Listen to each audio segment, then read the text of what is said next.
नमस्कार दोस्तों, प्रस्तुत है श्रीमद् भागवत गीता का अगला भाग। भगवत गीता अध्याय 2 सांख्य योग। पहले अध्याय में आपने अर्जुन का विषाद, उसका दुख, उसकी दुविधा जानी। अब श्री कृष्ण उसका उत्तर देंगे और इस अध्याय का नाम है सांख्य योग। इसमें अर्जुन की कायरता तथा उसके भ्रम को लेकर विश्लेषण है, उसका एनालिसिस है। दोस्तों, यहां से शुरुआत होती है उस ज्ञान की जिसके लिए भगवत गीता दुनिया का सबसे महानतम ग्रंथ और ज्ञान का भंडार माना जाता है।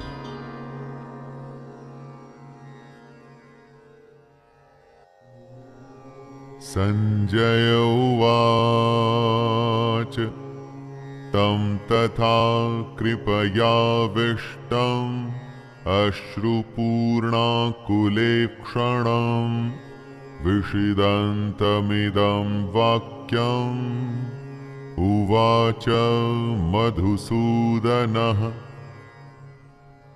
संजय कहते हैं, उस प्रकार करुणा से भरे हुए और आंसुओं से पूर्ण तथा व्याकुल नेत्रों वाले शोक युक्त उस अर्जुन को भगवान देखते हैं।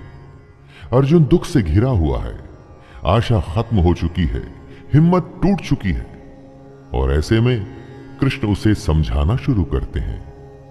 जहां युद्ध का वर्णन होना चाहिए था, वहां दुख और विषाद का माहौल है। अर्जुन की आंखों में आंसू, मन में निराशा है। यह एक बहुत बड़ी हैरानी की बात थी। धृतराष्ट्र या संजय कोई भी इसकी आशा नहीं कर रहे थे। अर्जुन का दुख देखकर कृष्ण उत्तर देने के लिए तैयार होते हैं। दोस्तों, यही है गीता, अर्जुन या हम सब की शंका और ईश्वर या कृष्ण का ज्ञान।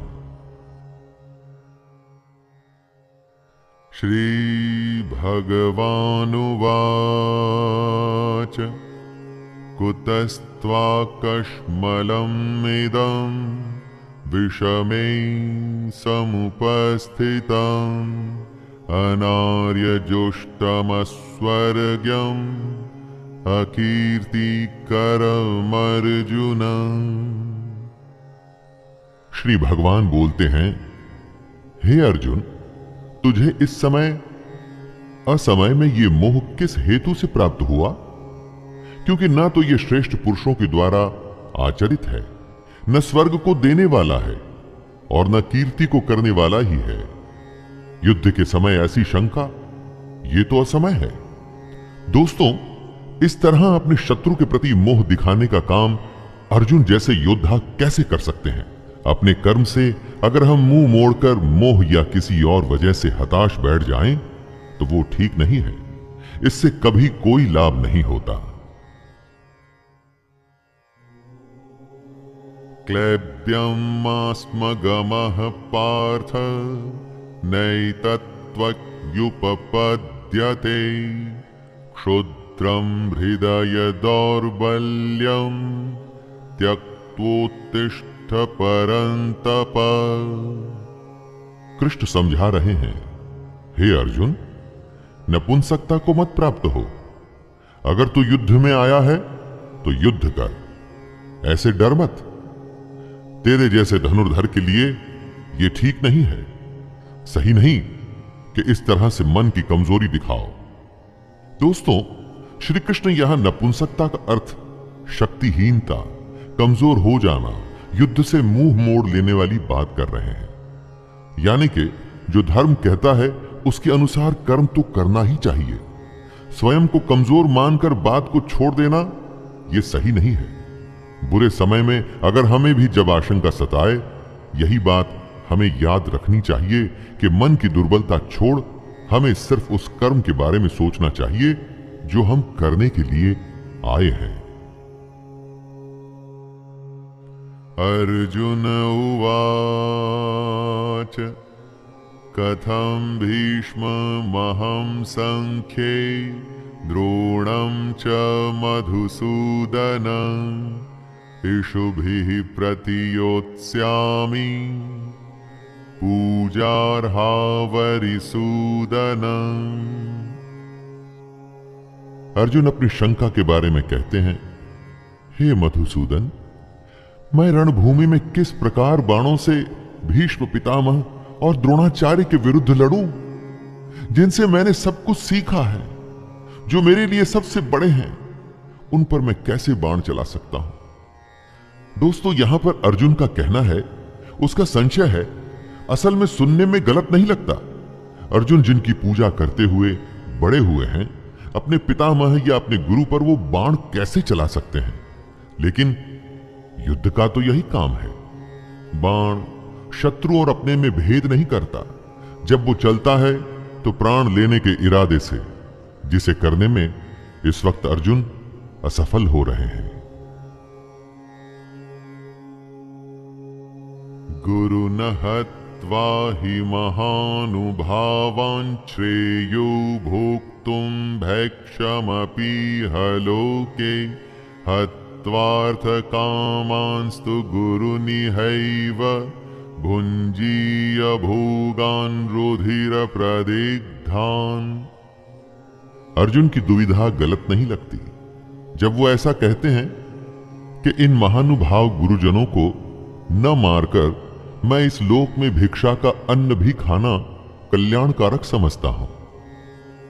यहां पर अर्जुन कहते हैं कि इन गुरुजनों को मारकर इस दुनिया में किसी भी तरह का लाभ ले लूं, उसका क्या मतलब है? अपने इन लोगों को मारकर उससे अर्थ और भोग, धन धान्य, ऐश्वर्य, ये सब तो मैं प्राप्त कर लूंगा, परंतु ऐसे भोगों से क्या प्राप्त होगा? दोस्तों, अर्जुन ही नहीं, दुनिया में न जाने कितने लोग ऐसे होते हैं जिन्हें लगता है कि परिवार भी न छूटे और मोक्ष भी प्राप्त हो जाए, परंतु ये तो संभव नहीं।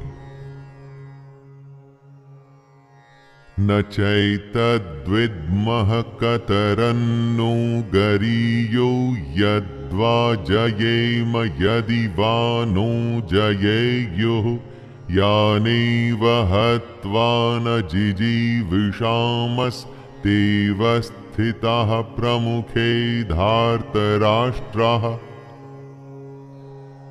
अर्जुन कहते हैं, हम ये भी नहीं जानते कि हमारे लिए युद्ध करना और न करना, इन दोनों में से कौन सा श्रेष्ठ है, अथवा ये भी नहीं जानते कि उन्हें हम जीतेंगे या वे हमको जीतेंगे।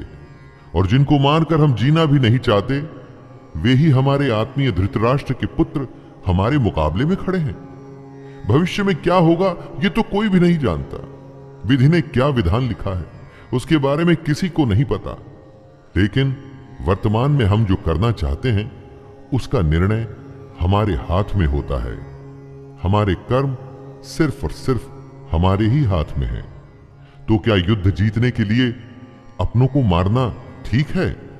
अपने कर्म को पूरा करने के लिए हमें किस सीमा तक जाना चाहिए और किस सीमा को पार करना चाहिए? कार्पण्य दोषोपहत स्वभावः पृच्छामि त्वां धर्म सम्मूढचेताः यच्छ्रेयः स्यान्निश्चितं ब्रूहि तन्मे शिष्यस्तेऽहं शाधि मां त्वां प्रपन्नम्। इसलिए कायरता रूप दोष से उपहत हुए स्वभाव वाला तथा धर्म के विषय में मोहित चित्त हुआ मैं आपसे पूछता हूं कि जो साधन निश्चित कल्याणकारक हो वो मेरे लिए कहिए, क्योंकि प्रभु मैं आपका शिष्य हूं। दोस्तों, कमजोर क्षणों में हम डर जाते हैं, जिससे कंफ्यूजन का भाव हमारे अंदर आता है। अर्जुन ये मान रहे हैं कि वो कंफ्यूज्ड हैं, कायरता का दोष वो अपने ऊपर ले रहे हैं, और तभी तो ये कहते हैं कि श्री कृष्ण, मैं आपका स्टूडेंट हूं, आपको सरेंडर करता हूं, मुझे बताइए कि क्या सही है। दुविधा के समय गुरु ही एकमात्र सहारा होता है दोस्तों, और गुरु के सामने कुछ भी छुपाना नहीं चाहिए। खुलकर अपने हृदय की बात, अपना भय, अपनी शंका, सब कुछ सामने रख देना चाहिए। अगर ऐसा करेंगे तभी तो आपको मार्गदर्शन मिलेगा। नहि प्रपश्यामि ममापनुद्याद्य यच्छोकमुच्छोषणमिन्द्रियाणाम् अवाप्य भूमा वसपत्रमृद्धम् राज्यं सुराणामपि चाधिपत्यम्। अर्जुन आगे कहते हैं, जीतने पर उन्हें जमीन मिल जाएगी, धन धान्य मिलेगा, नाम होगा, लेकिन इन सब के मिलने के बाद उनका यह दुख कम नहीं होगा जो उन्हें अभी महसूस हो रहा है। यही बात है दोस्तों, जब अपनों का दुख सताता है तो किसी भी तरह का लाभ आराम नहीं देता। और उससे भी बड़ी बात, अगर आप शोक में हैं, दुख में हैं, तो जब तक उस दुख को दूर नहीं करेंगे, उसकी वजह ढूंढ नहीं लेंगे, उसका उपाय नहीं ढूंढ लेंगे, दुनिया का कोई भी सुख आपको आराम नहीं दे पाएगा। संजय उवाच एवमुक्त्वा ऋषिकेशं गुडाकेशः परन्तप न योत्स्य इति गोविन्दम् उक्त्वा तूष्णीं बभूवः। संजय धृतराष्ट्र को बोलते हैं, हे राजन, निद्रा को जीतने वाले अर्जुन अंतर्यामी श्री कृष्ण को फिर से कहते हैं, मैं युद्ध नहीं करूंगा। ये स्पष्ट कहकर चुप हो जाते हैं। यानी निद्रा हमारी नेचुरल आवश्यकता है, इस पर दुनिया में कोई भी विजय नहीं पाया है। लेकिन अर्जुन को ऐसा महान माना जाता था कि उसने निद्रा पर भी विजय प्राप्त कर ली थी। और वो ही अर्जुन निद्रा तो नहीं, अपने मोह, अपने डर और दुख से हारता हुआ दिख रहा है। किस समय कौन सी दुर्बलता हम पर हावी हो जाए और कुछ समय के लिए हम उससे हार मान लें, यह कहना बड़ा मुश्किल है। जब अर्जुन के साथ ऐसा हुआ है दोस्तों, तो हमारे साथ भी हो सकता है। लेकिन अर्जुन उस दुर्बलता को जीत के आगे बढ़ा था और उसी तरह से हमें भी बढ़ना होगा। तमुवाच ऋषिकेशः प्रहसन्निव भारत सेनयोरुभयोर्मध्ये विषिदन्तम् इदं वचः। धृतराष्ट्र की उत्सुकता बढ़ रही है। स्वाभाविक है कि एक पिता होने के नाते धृतराष्ट्र किसको जिताना चाहते थे, ये तो कहने की आवश्यकता नहीं है। वो युद्ध में भाग नहीं ले सकते थे, लेकिन युद्ध की एक एक बात को जानना चाहते हैं। संजय बताते हैं कि हे भरतवंशी धृतराष्ट्र, दोनों सेनाओं के बीच में शोक करते हुए अर्जुन है और उसके सामने अंतर्यामी श्री कृष्ण, जो अर्जुन को हंसते हुए ये वचन बोल रहे हैं। एक तरफ रोता हुआ कमजोर डरा हुआ बालक जैसे कि अर्जुन, और दूसरी तरफ त्रिकालदर्शी कृष्ण है। शायद कृष्ण को इसीलिए छलिया भी कहा जाता था। रोते हुए के सामने इस तरह से कौन हंसता है? और कृष्ण हंसते थे क्योंकि उन्हें वो पता था जो किसी को पता नहीं था। श्री भगवानुवाच अशोच्यानन्वशोचस्त्वं प्रज्ञं वादांश्च भाषसे गतासु न गतासुंश्च नानुशोचन्ति पंडिताः। श्री कृष्ण का गीता ज्ञान अब यहां से आरंभ हो रहा है दोस्तों। भगवान बोले, हे अर्जुन, तू न शोक करने योग्य मनुष्यों के लिए शोक करता है और पंडितों की तरह मुझसे बातें करता है, परंतु जिनके प्राण चले गए हैं उनके लिए और जिनके प्राण नहीं गए हैं उनके लिए भी पंडित जन शोक नहीं करते। कृष्ण का ज्ञान अंतिम सत्य है। वो अर्जुन से कहते हैं कि तुम पंडितों की तरह बातें भी नहीं कर रहे और ना तुम ज्ञानियों की तरह बातें कर रहे हो। जो पंडित और जो ज्ञानी होते हैं वो किसी के जीवित रहने पर या जीवित न रहने पर भी शोक नहीं करते, अर्थात इस दुनिया में किसी भी बात का शोक नहीं करना चाहिए। दोस्तों, अभी के लिए इतना ही, आगे की कथा अगले भाग में। और दोस्तों, अगर आपको मेरा यह छोटा सा प्रयास पसंद आ रहा हो तो कृपया चैनल को सब्सक्राइब करें, वीडियो को लाइक करें और ज्यादा से ज्यादा शेयर करें। धन्यवाद। जय श्री कृष्णा।